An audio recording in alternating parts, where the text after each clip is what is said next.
Bonjour, bonsoir à tous, tout dépend de l'endroit où vous nous regardez. Bienvenue à ce mini direct que nous avons organisé pour vous concernant l'évolution de la situation à l'est de la République démocratique du Congo. Nous revenons sur ce qu'a été la déclaration de l'ambassadeur des États-Unis auprès des Nations Unies concernant l'évolution de cette guerre. Voici ce qu'a été ces déclarations.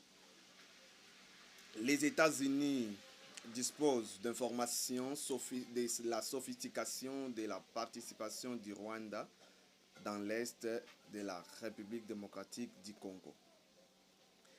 Depuis 2021, le Rwanda contrôle le M23 et son aile politique AFC pour atteindre les objectifs géopolitiques dans l'est congolais.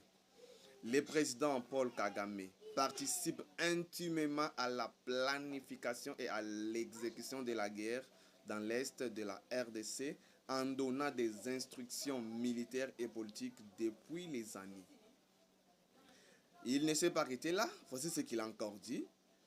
Les forces de défense rwandaises fournissent un appui logistique militaire et matériel et de la formation au M23 et ont envoyé 5 000 à 7 000 soldats en RDC. Ça, ce sont les États-Unis qui font ces révélations.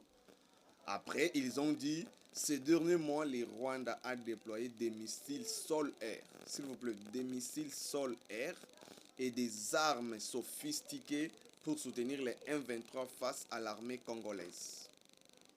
Les Rwanda et les M23 ont lancé une offensive pour prendre Uvira avec des forces rwandaises présentes eux-mêmes sur les fronts.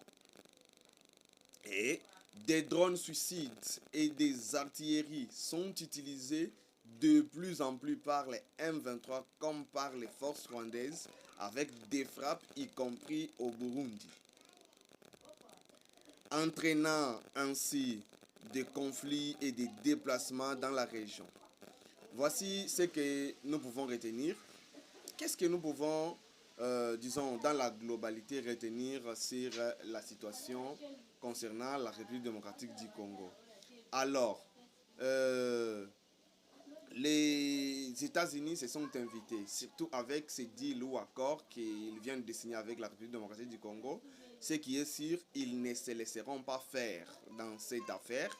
Ils vont, disons, mettre aussi tous leurs moyens pour arriver à leur fin, puisqu'ils ont constaté depuis un temps que les minéraux importants au développement de la technologie, la plus grande réserve de ces minéraux se trouve à l'est de la République démocratique du Congo, d'où leur accord minier avec la République démocratique du Congo. C'est qu'on a toujours dit échange minéraux, soutien militaire. C'est ce qui va se passer. Voyons voir.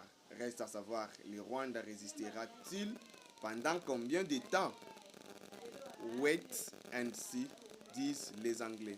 Restez branchés sur notre chaîne pour ne rien rater. À la prochaine.